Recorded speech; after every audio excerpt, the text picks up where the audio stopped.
మేడ్చల్ నిరుద్యోగులను టార్గెట్ చేసుకుని అమాయకులను మోసం చేసిన కొంపల్లికి చెందిన కేతావత్ సంతోష్ ఇండియన్ ఎయిర్ ఫోర్స్లో ఉద్యోగాలు ఇస్తానని సుమారు 50 మంది నిరుద్యోగుల నుండి 2 కోట్ల రూపాయల వరకు తీసుకుని నిరుద్యోగులకు ఫేక్ హాల్ టికెట్లు, ఫేక్ సర్టిఫికెట్లు ఇచ్చి వారికి మాయమాటలు చెప్పి పరారైనటువంటి కొంపల్లికి చెందిన కేతావత్ సంతోష్. కొంపల్లి జైభేరిలోని నిందితుని ఇంటిని ముట్టడించిన బాధితులు సుమారు 50 మంది బాధితుల నుండి 3 కోట్ల వరకు తీసుకున్నాడని బాధితుల ఆరోపణ.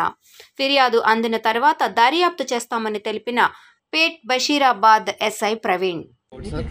సంతోష్ అతను మమ్మల్ని డబ్బులు తీసుకొని జాబ్లు ఇప్పిస్తామని చెప్పి ఆయన ఐడెంటిటీ కార్డు ఆయన ఉన్న అన్ని ఎయిర్ ఫోర్స్లో ఉన్న అన్ని చూపించి మేము నమ్మి డబ్బులు ఇచ్చాము.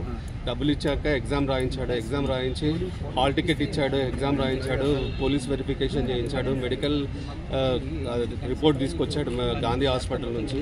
అన్నీ చేసి 27th మేకి మాకు జాయినింగ్ ఉందని చెప్పేసి 26 రోజు తన ఫ్లాట్ లాక్ చేసుకొని వెళ్ళిపోయాడండి. పోలీస్ వెరిఫికేషన్కి ఎవరు వచ్చారు? పోలీసులు వచ్చారా? జీడిమెట్ల పిఎస్కి వచ్చినారు సార్. అంటే పిఎస్ నుంచి వచ్చారా? పిఎస్ దగ్గరికి మమ్మల్ని పంపించాడు. ఇట్లా ఒక లెటర్ ఇచ్చి ఆయనకు పంపిస్తే అక్కడికి వెళ్ళి వెరిఫికేషన్ చేశారు. ఎవరు ఎంక్వైరీ చేసారు మిమ్మల్ని జీడిమెట్ల పోలీస్ స్టేషన్ లో? ఎవరు చేసారు పని? మీ సేవలో అప్లై చేసుకుంటే ఆన్లైన్లో మీ సేవలో అప్లై చేసుకుంటే వెరిఫికేషన్ పిఎస్కి వెళ్తే పిఎస్కి జాబ్ ఉందని చెప్పి లెటర్ తీసుకెళ్తే వాళ్ళు ఆన్లైన్లో అప్రూవ్ చేస్తారన్న. అంటే మన పేరు పైన ఏమన్నా పోలీస్ సర్టిఫికేషన్ ఏమన్నా ఎఫ్ఐఆర్ ఉందా లేదా అని చెప్పి వాళ్ళు వెరిఫై చేస్తారు. అయితే అందులో వెరిఫై చేసి ఓకే చేసినారు. మనం ఏమనుకుంటాం, మామూలుగా మాకు జెన్యున్ గా తెలిసింది ఓకే. అదే విధంగా మెడికల్ కూడా అక్కడ గాంధీ హాస్పిటల్లో కూడా అట్లా అదే విధంగా మెడికల్ టెస్ట్లు కూడా చేయించాడు సార్. మెడికల్ టెస్ట్ రిపోర్ట్ కూడా తీసుకున్నాడు. అన్నీ చేసి అందరినీ నమ్మించేసి ఒక్కొక్కరి దగ్గర మినిమం 6 lakhs, మ్యాక్సిమం చాలా మంది దగ్గర చాలా డబ్బులు తీసుకున్నారు. చాలా మంది ఇంకా బయటికి రాలేదు, ఎందుకంటే ఇది ఏమవుతుందో ఏదో అని వాళ్ళు కూడా వెనకాల ముందులు ఉన్నారు. ఇంకా రేపు చాలా మంది వస్తారు. ఆయనను పట్టుకొని మాకు న్యాయం జరిపించి ఆయన కఠినమైన చర్యలు తీసుకోవాలని చెప్పి మేము కోరుతున్నాం సార్. ప్రవీణ్ అంటే సంతోష్ అతను ఎవరైతే ఉన్నారో అలా ఆల్మోస్ట్ అందరికీ జాబ్ ఇప్పిస్తా అని చెప్పి ప్రతి ఒక్కరి దగ్గర నుంచి 6 lakhs వరకు తీసుకున్నాడు. అలా ఆల్మోస్ట్ 50 members నుంచి తీసుకున్నాడు. ఆయన మాత్రం ఎయిర్ ఫోర్స్ ఎంప్లాయ్ అని ప్రతి దగ్గర చూపించుకొని మీకు జాబ్ ఇప్పిస్తా చేస్తానని చెప్పేసి ప్రతి దగ్గర చెప్పాడు. అట్ ది సేమ్ టైం ఈ రోజు రేపు అనుకుంటూ ఆల్మోస్ట్ 2 years వరకు డ్రాగ్ చేసుకుంటూ ఉన్నాడు. అందులో కొంతమంది అయితే ఏకంగా ఒక అబ్బాయి అయితే వాళ్ళ తల్లిది మంగళసూత్రం కూడా అమ్ముకొని ఇచ్చేయాల్సి వచ్చింది. అలాంటి మంది ఉన్నారు దాంట్లో. ఇప్పుడు ఈరోజు ఇంతగానో మొన్న రీసెంట్గా 27th అయిపోతుందని చెప్పేసి కూడా దానికి ఒక్కరోజు ముందు మొత్తం సెల్ఫ్ స్విచ్ ఆఫ్ చేసుకుని పోయాడు. మేము లిటరల్లీ చెప్పాలంటే ఆయన ఇంకా ఇక్కడ కాకుండా వారు ఊళ్ళు బాన్స్వాడ వరకు కూడా పోయేసి వచ్చాం. అక్కడ కూడా పోయిందా నో రిజల్ట్. ఆ రిజల్ట్ లేక ఇప్పుడు ఆల్మోస్ట్ మేమందరం కలిసి ఆల్మోస్ట్ 50 మంది ఉన్నాం.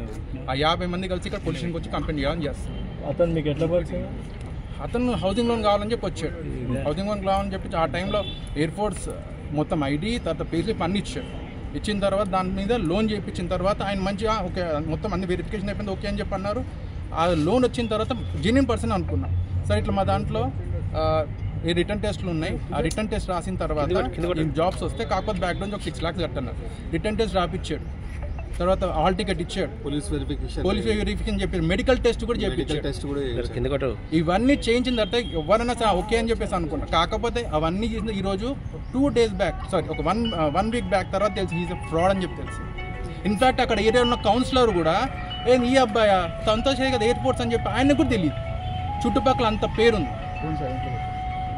తీసుకున్నారా? లేదండి. మరి ఎలా నమ్మారు మీరు అతన్ని? మరి అదేగా చెప్పేది.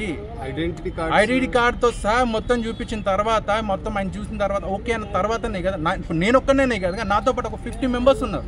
ఆ 50 members కూడా వాళ్ళు సేమ్ ఇదే క్యాండిడేట్ అయిపోతుంది. చుట్టుపక్కల ఈవెన్ అపార్ట్మెంట్లో ఇంతవరకు ఇలా అపార్ట్మెంట్ తీసుకుని దాదాపు 3 ఏళ్ళు 4 ఏళ్ళు అవుతుంది. అపార్ట్మెంట్ ప్రతి ఒక్కరికి అమ్మడు ఎయిర్ ఫోర్స్ అని చెప్పి తెలిసి తప్పించి ఇంకేం లేదు. ఇప్పుడు మా సైడే ఉందని నేను ఒక్కనే అనుకుంటే కాదు. ఇక్కడ 50 మంది ఉన్నారు. 50 మంది దగ్గర నుంచి ఒక్కొక్క దగ్గర నుంచి 6 లక్షలు అని చెప్పండి మాటలు కాదుగా. మీరు బ్యాంక్ ఎంప్లాయా?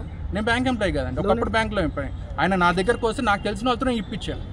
అసలు ఎయిర్ ఫోర్స్ ఎంప్లాయా కాదా? అదే చెప్తాను సార్. స్టార్టింగ్ లో ఆయన ఐడి కార్డ్ అన్ని చూపించాను. వెరిఫికేషన్ లో ఆయన ఎంప్లాయ్ కాదా తెలిసిపోతుంది కదా. బ్యాంక్ లో చూపించిన తర్వాత ఆ టైంలో ఆయన తీసుకొని చూసారు, ఇచ్చేసారు. స్టేట్మెంట్ శాలరీ క్రెడిట్ అవుతుంది చూసి అవన్నీ ఆ టైం చూసి ఇచ్చారు. అదేగా చెప్పేది. ఎయిర్పోర్ట్ లో ఇస్తాడు ఆయన? ఎయిర్పోర్ట్ లో కాదండి, అక్కడ బేగంపేట సైడ్ లో అని చెప్పన్నారు.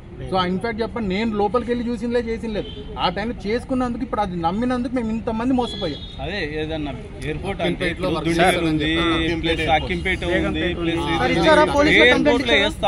ఇవ్వడానికే వచ్చామండి. ఇవ్వక ముందు కనీసం మాకు ఇక్కడ కాదని చెప్పి తెలియాలి కదా. ఇప్పుడు మేము ఎంత గ్రౌండ్ వర్క్ చేసుకున్నా మా దగ్గర మొత్తం నో అని చెప్పి తెలిసింది. అది తెలిసిన తర్వాత మేము వచ్చింది ఇక్కడికి. ఏం కోరుకుంటున్నారు మీరు? ఏం లేదండి, మేము మొత్తం దాదాపు ఒక్కొక్కరి దగ్గర నుంచి 6 లక్షలు పోయింది. మాకు ఇప్పిస్తే చాలనుకుంటున్నాం. అవునండి. అట్ ది సేమ్ టైం మాలాగా ఎంతమంది చేసి ఇంతవరకు 50 బయటకు వచ్చింది. ఇంకెంతమంది వచ్చి ఇది ఇచ్చిన తర్వాత ఇంకెంతమంది వస్తారు చూడండి.